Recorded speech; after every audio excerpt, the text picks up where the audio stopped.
voices, I think, is it. I mean, it's an interesting area. Voice is one of the most important aspects in a book, in a novel, in fiction, I think.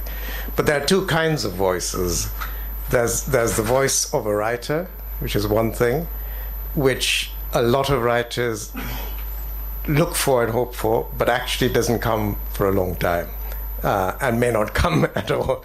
There's a voice of a book, which I think is a different thing, which some people might call the tone of a book. It's like, it's like the color in a film when you go. It's just the color scheme, just the way it's shot, that sort of thing. And then there's the voice of a narrator.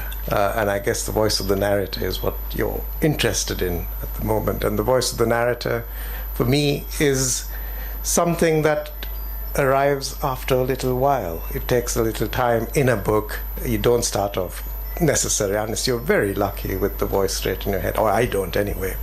And I guess with the most recent book is the obvious one to talk about, which is called Noontide Toll, and it's a set of stories told by a single voice, a single narrator called Vasanta, a van driver. And getting that voice into my head was the thing, really. I've become convinced that voice is the most crucial element in writing. And I found that to be the case whether you're writing fiction or whether you're writing a travel story or a feature.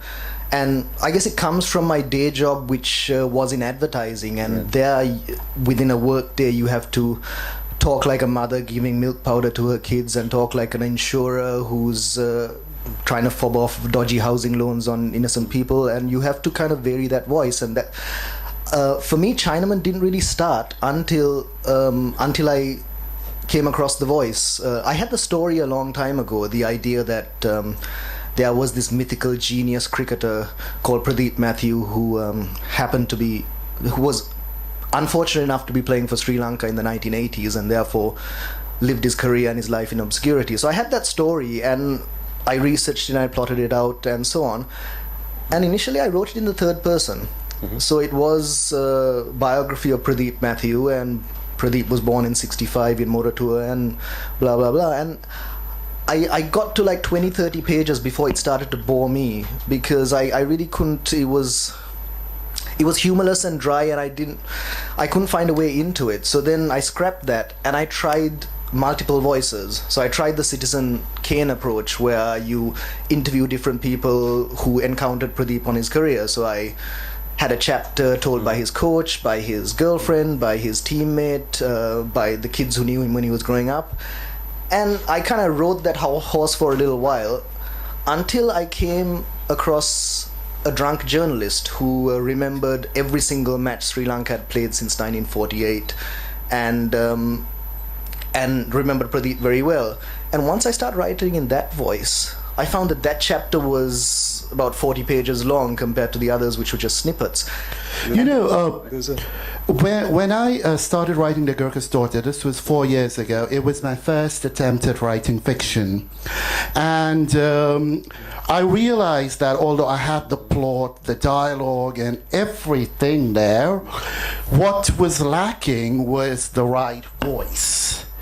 It's because, like many writers, many amateur writers with teeth and cries, I think, I was conflicted between I was conflicted between whether to tell the story from the voice of one person or the other person or the third person or the fourth person in a story. Now, you only have 67,000 words at your disposal in a short story, and trying to get into the heads of all these people can make for one hell of a messy story. So it took me about 6 months to figure where the problem actually was. And once I figured out that, so I need to get into, I need to channel a protagonist's voice in a story.